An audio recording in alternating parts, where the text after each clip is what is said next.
nakakatuwa lang. Everyone is excited. This is it. Pansit. Naiiyak na naman ako.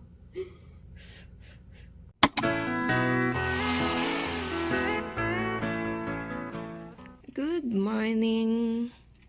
Dinala to ni Wade kagabi after church.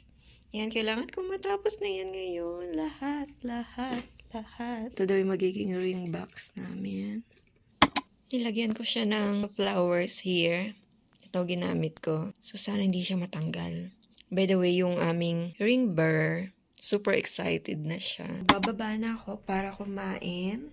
Maaga pa naman, wala pang 8 o'clock. Siguro mga 8. Baba na ako. Kailangan kumain ng marami para may energy ako to do lahat ng aking mga planong gawin ngayon. I-decorate ko yung mga jars. Meron din akong kailangan gawin sa computer. Magpiprint out ako sa ng mga Bible verses. Kailangan ko din maligo ng maaga kasi pupunta dito yung mga aking mga future in-laws to see me in person. Finally, mamimit ko na sila in person. Kailangan ko nang tapusin yan para tomorrow sa rehearsal ay dapat madala na namin yan kasi magde-decorate na ng church and magde-decorate na rin sa reception area.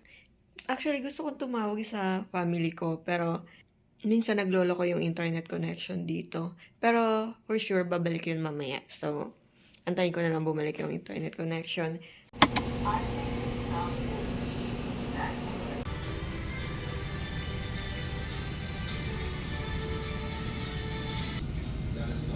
So, meron ako nito.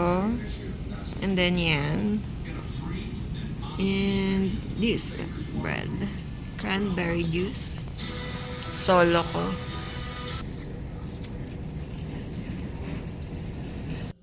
Pero ito na lang yung water ko.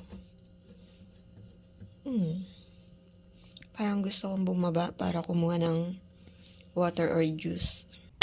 Tapos na ako sa tatlo. Sana ingatan ng mga bridesmaid, diba? Ang ganda ng bouquet nila. Ako talaga yung gumawa niyan.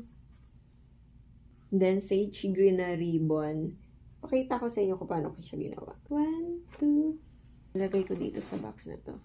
And then, 3. Bali, 4 sila. Including na yung aking maid of honor. Pili na lang sila dyan kung ano yung magustuhan nila. Pero I think siya maganda. Pagkaka-arrange. Kasi ito yung last. Usually kasi yung last yung maganda. Kasi napag-practicean ko na yung mga nauna. So, ganyan siya. Na-arrange ko muna siya. Bago nilagyan ko siya ng tape. Para ma-hold lang siya. Inumitan ko siya ng paper. Igaganyan ko lang siya. Para kumapal-kapal yung sa hawakan. Katapos ng paper, binalot ko siya ng ito na, yung ribbon. Yung sage green na ribbon. Then, hihigpitan ko lang siya. Sana wag siya magkalas-kalas, diba? Pero, I think okay naman. Maliban na lang kung sasadyain siyang sirain. Yun, nakakatuwa lang. Everyone is excited. This is it. Pansit. Naiiyak na naman ako. Tomorrow rehearsal. Tapos ko na to lahat. Then, bala ko na lang ribunan siya dito. I think they will like it. Hindi pa tapos yung bouquet ko. Inuna ko yung bouquet nila. Kung green or sage green yung sa kanila, ito naman sa akin, white. Ganyanan ko lang siya. Nakakatawa. I'm so proud of myself. Sariling sikap. And then, lalagyan ko siya ng ribbon. Oops. Lagyan natin ng ribbon. Double lock nga natin para mahigpit. Okay. Wow. That's cute. That's so beautiful. Then, cut natin to. Yan. Then, pag ganito.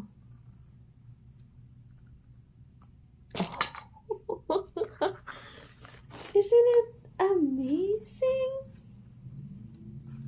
Wow!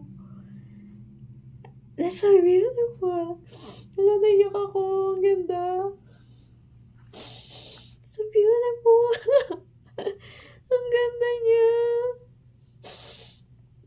gusto ko din siyang gawin sa mga bouquet ng mga ladies. So, yung natitira, kinat ko siya into 4. Sana magkasya siya. I think kasya pa naman siya. Nakakatuwa. Ang ganda niya. So, ganyan ang kanyang itsura. Sana magustuhan ng aking mga bridesmaids. Of course, gustong-gusto ko yung aking bouquet. Aha! Monstera and daisies. Nilagyan ko siya ng pink kasi sabi ko parang happy tingnan. Ayan. Nabalot ko na yung gift para kay James. Gawa ko siya ng paraan para maging white. Kaya naghanap ako ng trays para dito, para maganda siya tingnan. And then, siguro ligyan ko lang siya ng design on the table. Kasi marami akong monstera. And ayan na yung kinalabasan. And ito, na-organize ko lang siya. Meron akong mga nakat for the small jars na dun sa ilalim, mga maliliit siyang daisies. And ito, marami pa akong natirang mga monstera. I'm so happy nakadala ako nito from the Philippines. Talaga, ito ata yung pinaka magandang nadala ko. Aside, syempre, from my wedding dress. Monstera. Kasi ang hirap maghanap nito dito. Parang wala silang ganito dito. I think. So, yan. Hintay lang natin dito. 2, 3, 4, 5, 6. Oh, hanggang 6 lang siya. I need more. Nagligpit na ako kasi baka dumating na yung aking mother-in-law.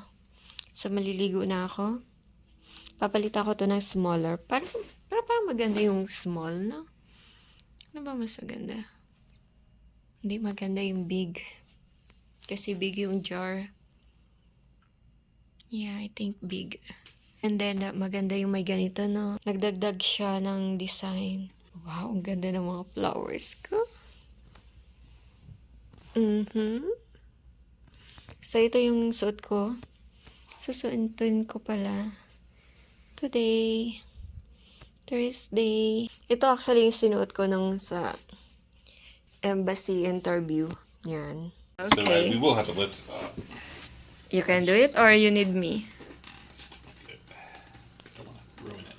You need me taking a video.